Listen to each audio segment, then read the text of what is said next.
जी अस्सलाम वालेकुम, मैं हूं Javed Khan, health wellness pharmacist में आपको खुशामदीद। आज हम देखते हैं कि एक्ने के बारे में हम कुछ जो स्टडीज़ हैं आपके साथ शेयर करेंगे।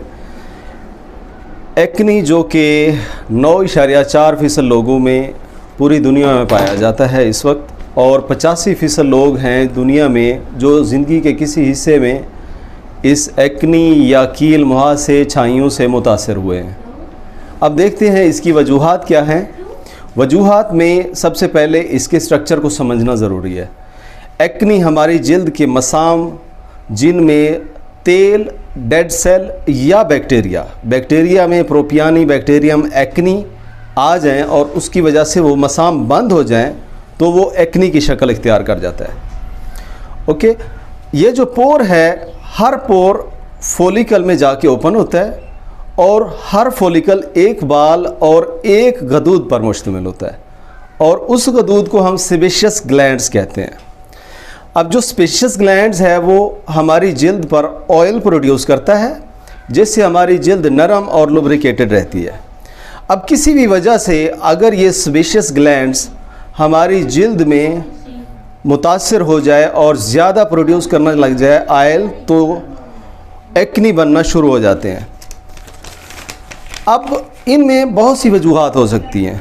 मसला किसी भी वजह से पोर बंद हो जाएं तो एक्ने बनना शुरू हो जाते हैं। जिस तरह से अब फॉलिकल में ऑयल ज़्यादा प्रोड्यूस होना शुरू हो जाए, या हमारे चेहरे पे पोर के ऊपर डेड सेल जमा हो जाए, या बैक्टीरिया जो कि ऑयल में ज़्यादा ग्रो करता है, प्रोपियानी बैक्टीरियम एक्ने, वो हो जाए, या हम ज़्यादा कॉस्मेटिक्स यूज़ करें, क्योंकि कॉस्मेटिक्स के ओवर यूज़ की वजह से वो जो पोर्स हैं बंद हो जाते हैं, जिसकी वजह से ऑयल प्रोड्यूस होता है अंदर, और वो बंद होने की वजह से उसके अंदर बैक्टीरिया ग्रो करते हैं और एक्ने पैदा हो जाता है।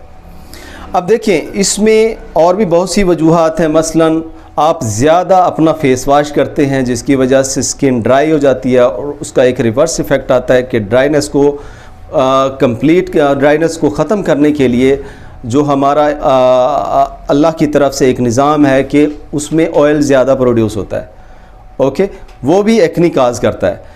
और इसके अलावा तेल लगाते हैं जो लोग अपने बालों पे, और थोड़ा सा ज़्यादा तेल लगा लें तो वो एक्ने के पोर्स पर हमारे जिस्म में मसाम के ऊपर जाकर वो उसको ब्लॉक कर देता है, उसकी वजह से भी एक्ने ज़्यादा हो सकती है। और जो एक और मेजर प्रॉब्लम है वो है हार्मोनल चेंजेस। अब हार्मोनल चेंजेस कब आती हैं? ज़्यादातर बलूगत में, प्यूबर्टी में और प्रेगनेंसी में, हमल के दौरान। ओके, हार्मोनल चेंजेस में एंड्रोजन ज़्यादा हो जाए तो एक्ने बनना ज़्यादा शुरू हो जाते हैं, क्योंकि एंड्रोजन का डायरेक्ट इफ़ेक्ट है सेबेशियस ग्लैंड्स के ऊपर। क्योंकि जब एंड्रोजन ज़्यादा होंगे तो सेबेशियस ग्लैंड्स ऑयल ज़्यादा प्रोड्यूस करते हैं, और ये इफ़ेक्ट जैसे ही आप उस लाइफ के फेज़ में से गुज़रते हैं तो ये इफ़ेक्ट ख़त्म हो जाता है और आप एक्ने से रिकवर कर जाते हैं। अब जिनका इलाज हम आगे बताएंगे। अब इसके अलावा इसमें पॉलीसिस्टिक ओवरी सिंड्रोम का भी काफ़ी सारा रोल है, उसमें भी हार्मोनल इम्बैलेंस हो सकता है।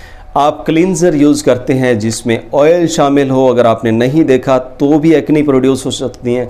इसके अलावा क्रीम्स हैं जो कि ऑयल बेस्ड क्रीम्स होती हैं, लेकिन आपको पता नहीं होता, उसकी वजह से एक्ने प्रोड्यूस हो सकती हैं। कुछ मेडिसिन हैं जिसमें लिथियम है, एंटी कन्वल्सेंट ड्रग्स हैं, वो अगर आपने ज़्यादा इस्तेमाल की तो भी एक्ने प्रोड्यूस हो सकती है। अब आगे देखते हैं हम इसका ट्रीटमेंट किस तरह से कर सकते हैं। अब ट्रीटमेंट होता है डिफरेंट केसेस पे डिफरेंट। फॉर एग्जांपल, अगर आपके पास आपको एक्ने माइल्ड है, मॉडरेट है, सीवियर है, डिफरेंट ट्रीटमेंट होगा। माइल्ड में आप यूज़ करते हैं बेंजाइल पेरोक्साइड, जो कि टॉपिकल यूज़ करते हैं। ये स्किन को ड्राई करके बैक्टीरिया को किल कर देता है। इसके अलावा आप सैलिसिलिक एसिड यूज़ करते हैं जो कि स्किन को एक्सफोलिएट कर देता है, पोर्स को खोल देता है। ओके, जिसकी वजह से वो पोर्स ब्लॉक नहीं होते, एक्ने ख़त्म हो जाता है। अब अगला जो हमारे पास जिल्द का इशू है वो मॉडरेट्स एक्ने, अगर मसलन थोड़ी ज़्यादा है तो उसमें क्या करेंगे कि हमें बेंजाइल पेरोक्साइड की जो कंसंट्रेशन है उसको बढ़ाना पड़ेगा। अच्छा, मॉडरेट एक्ने में हम क्या यूज़ करेंगे? मॉडरेट एक्ने में बेंजाइल पेरोक्साइड का कंसंट्रेशन बढ़ा देंगे। इसके अलावा टॉपिकली हम एंटीबायोटिक्स यूज़ करेंगे जिसमें आपके पास मैक्रोलाइड्स आ जाते हैं, एरिथ्रोमाइसिन है, क्लिंडामाइसिन है, ये क्रीम्स की शक्ल में भी अवेलेबल हैं, सॉल्यूशन की शक्ल में भी अवेलेबल हैं। मॉडरेट केसेस में आप ये चीज़ें यूज़ कर सकते हैं। अब अगर आपके पास सीवियर केस है एक्ने का तो अब क्या करेंगे? अब सीवियर केस में आप जब एक डर्मेटोलॉजिस्ट के पास जाते हैं तो वो आपको रिकमेंड कर सकता है कि ओरल एंटीबायोटिक्स लें। ओके, इसके अलावा बेंजाइल पेरोक्साइड का कंसंट्रेशन बढ़ा के वो आपको दे सकता है। ओरल के अलावा टॉपिकल क्रीम्स में आपको वो रिकमेंड कर सकता है, टॉपिकल रेटिनाइड्स में आपको वो रिकमेंड कर सकता है जब आपको नोड्यूलर यानी कि सख्त किस्म की एक्ने हो जिसमें फोड़े और मोटे मोटे दाने बन जाते हैं, तब वो आपको जो है ना टॉपिकली रेटिनाइड्स यूज़ करने का कह सकता है। अच्छा, अब इसमें टॉपिकल रेटिनाइड्स में दो किस्म के हैं। फॉर एग्जांपल आपके पास एक्यूटेन है, एसोट्रेटिनाइन जो कि विटामिन ए डेरिवेटिव है, और इसके अलावा एडेप्लिन है, एडेप्लिन भी 3rd generation vitamin A derivative है। अब एक्यूटेन और एडेप्लिन दोनों यूज़ होते हैं, लेकिन जो एक्यूटेन है वो हम यूज़ करते हैं मेजर ऑयली स्किन के ऊपर, जबकि जो एडेप्लिन है जो कि लेस ऑयली स्किन होगी या मिक्स्ड स्किन है उसमें हम यूज़ करते हैं। ओके, इन दोनों का डिफरेंस यही है। दूसरा ये है कि एक्यूटेन इफेक्टिव तो ज़्यादा है लेकिन उसके साइड इफ़ेक्ट्स भी ज़्यादा हैं, लेकिन एडेप्लिन के साइड इफ़ेक्ट्स कम है, इसलिए आपको मुख्तलिफ़ कंट्रीज़ में ये OTC अवेलेबल है, आपको इजीली मिल जाएगा किसी भी फार्मेसी पे जाके। अच्छा, एक्ने में कील मुहासे, छाइयों, दानों में हम क्या कर सकते हैं? हम ये कर सकते हैं कि हमें लो ग्लाइसेमिक डाइट इस्तेमाल करनी पड़ती है जिसमें कार्बोहाइड्रेट्स या लो कार्ब्स डाइट जिसे कहते हैं वो यूज़ करना पड़ता है। कीटोजेनिक डाइट ज़्यादा इस्तेमाल करें, जिसमें शुगर का कंटेंट्स कम हो वो डाइट ज़्यादा इस्तेमाल करें। इसके अलावा आप फैट्स में ओमेगा 3, ओमेगा 6 ले सकते हैं जो कि एक्ने की सिवियरिटी को कम कर देता है। वेजिटेबल्स इस्तेमाल करें ज़्यादा से ज़्यादा। वेजिटेबल्स के बारे में यूनिवर्सल ट्रुथ है कि ये आपकी स्किन को ग्लो करती है, आपको फ्रेश रखती है, इसीलिए वो भी ज़्यादा इस्तेमाल करें।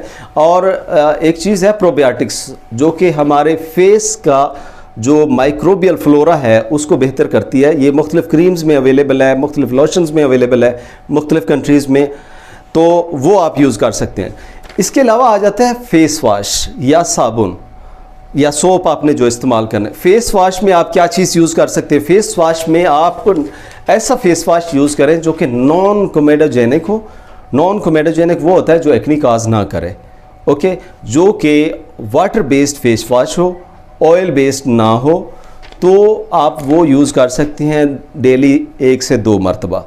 ओके, इसके अलावा क्रीम्स भी वो इस्तेमाल करें जो नॉन कोमेडोजेनिक हों, वाटर बेस्ड हों, लेस इरिटेंट हों और हाइपो एलर्जिक हों। ओके, अब एक 7वीं चीज़ जो आप यूज़ कर सकते हैं वो है एलोवेरा का इस्तेमाल। एलोवेरा आप अपनी जिल्द पर लगाएं। एलोवेरा के बहुत सारे बेनिफिशियल इफ़ेक्ट्स हैं हमारी जिल्द पर, इसकी वजह से भी एक्ने की रिडक्शन हो जाती है। अब जो चीज़ें हम नहीं कर सकते उनमें यह है कि सबसे पहले आपने अपनी एक्ने को हाथ से नहीं खोलना। जब आपने अपनी एक्ने को हाथ से ओपन करना है, जो उसमें बैक्टीरियाज़ हैं, पहली बात ये कि वो बाहर आकर दूसरी स्किन के दूसरे पार्ट्स पे इफ़ेक्ट करते हैं। इसके अलावा जो आपने अपना हाथ यूज़ किया है फॉर एग्ज़ाम्पल, उसमें भी अगर कोई बैक्टीरिया हुआ तो जो मसाम या पोर ओपन हुआ है एक्ने की वजह से, उसमें वो जाकर डर्ट की शक्ल में या फिर वो इन्फेक्शन की शक्ल इख्तियार कर सकता है, इसीलिए ये आपने नहीं करना। और मेकअप का, स्पेशली मेकअप का आपने बहुत ही एहतियात से इस्तेमाल करना है। वाटर बेस्ड होना चाहिए, नॉन कोमेडोजेनिक होना चाहिए, हाइपो एलर्जिक होना चाहिए। तो लाजिम है कि आप रात को सोने से पहले अपने मेकअप को रिमूव कर लें, ओके, सो दैट वो मसाम जो मेकअप की वजह से बंद हो गए थे वो ओपन हो जाए और उन मसाम में एयरेशन ज़्यादा हो, हवा का जिसको कहते हैं, ये एक तरह से ऑक्सीजन उसमें एंटर हो। में ऑयली स्टफ़ इस्तेमाल नहीं करना, ऑयली चीज़ें नहीं खानी जिनमें समोसे, पकोड़े या तली हुई कोई भी चीज़ें हैं जो ऑयल से बनी हुई ज़्यादा है, वो आपने यूज़ नहीं करने, क्योंकि जो ऑयली स्टफ़ है या ऑयली फूड्स हैं वो आपकी एक्ने को ज़्यादा कर देते। अच्छा, ये था सारा कुछ एक्ने के बारे में। अगर आपको लगता है कि आपको ये कोई बेनिफिशियल मिला है तो हिट द लाइक बटन। जी, एक छोटी सी रिक्वेस्ट है, अगर आप हमारे चैनल से फ़ायदा उठा रहे हैं और अगर आपको इस तरह के मज़ीद कंटेंट्स आप देखना चाहते हैं, कुछ लर्न करना चाहते हैं, तो kindly hit the subscribe button. Thank you so much. अल्लाह हाफिज़।